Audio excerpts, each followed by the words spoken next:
psychological. Like if you have any brothers or siblings or like me, daddy issues, like it really hits home with you.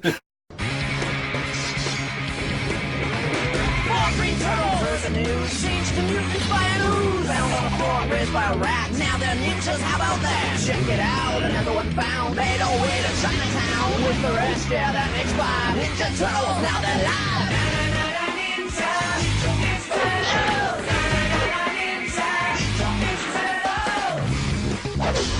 Yeah.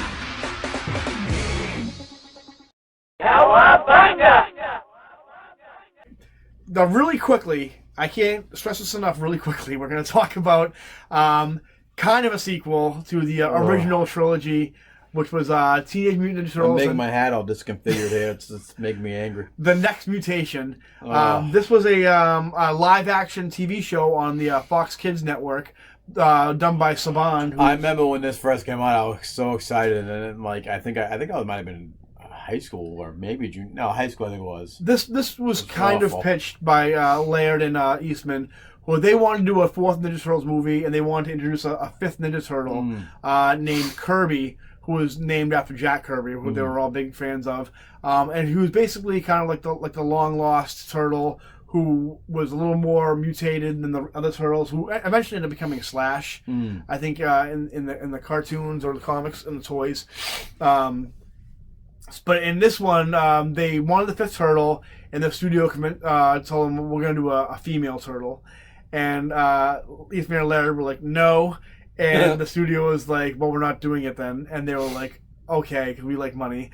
And so they ended up putting a new turtle, Venus de Milo, who is not a painter or a Renaissance artist, was actually a creation by an artist, which just is another example how women in the 90s can only be possessions and not and it their was own weird thing. that she got called that because it was Splinter who called him this. Yep.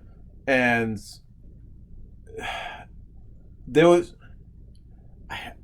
she was raised by the Foot, right? No, she was raised as a shinobi. All right. She was raised by some guy who was like, I don't even, to be honest, I don't even know what the story was with her. I know she was able to because I didn't get very far the first episode when I was younger. She was basically part of these monks who could access the astral plane, which is something when you split him in a deep meditation, he could also access, which is a ripoff of Doctor Strange. And basically, when her master gets killed by, I think it's I don't know who killed us, the Dragon Lord or something like that. I didn't get very far. She ends up going to the Turtles, and the show is so horrible. They reuse the same footage over and over again. I will say, the design of the Turtles looked cool. Like they had the bandage thing, and their feet. That's about as cool as it looked. Shredder. It looked good on paper. Design wise, when it came into the suit, live action suit. It was just a mess because not only it was supposed to be a sequel to Part 3, but Shredder's alive in this series, and he gets immediately killed right off the bat by the Dragon Lord or something like that, who ends up making an appearance in the 2012 cartoon. And then it's just I think it's Poor Man's Purple Dragons. Yeah. And Raphael riding a motorcycle and going like this. While he's driving it, and it's really dumb. It's not, if you're a completist, go watch it. It only lasted one season, even though they changed. If you're a completist, what the fuck is wrong? They really wanted the series to work because they changed the time slot for this movie so many times. They really wanted it to work, and no one had any interest in seeing it at all. I was so excited, like I said, when this first came out, no, live action Turtles. These Turtles horribly acted. I couldn't even get past the first 15 minutes of it, and I just shut it off. It was, I didn't think I lasted 15 minutes. They made one more. The show was canceled. They made one appearance in Power Rangers Time Force, I think. Yeah. Which was stupid. No one was asking for it. But one thing they are doing in the comics right now, they're doing a Power Rangers Ninja Turtles team up. And they also have a female Ninja Turtle now as well, which is kind of a big deal.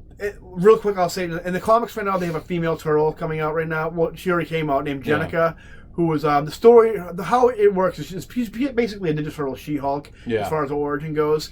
But it's really cool. Sophie Campbell created her, who famously hates Venus de Milo. Yeah. But she's doing a really good job, and we'll see what that takes She's taking us. all of at the issue 100, I think. She's gonna be writing and drawing. Yeah. A great talent and a really true Ninja Turtles fan, longtime Ninja Turtles fan. So I'm really looking forward to see what she does with the book. But as far as Ninja Turtles Next Mutation goes, it seems like a bad fever dream. So we had Ninja Turtles food poisoning and had to suffer through that, and now it's over and we can just forget about it. Yeah, thank God. And that's it for that. Ninja Turtles Next Mutation. I just want people to like me.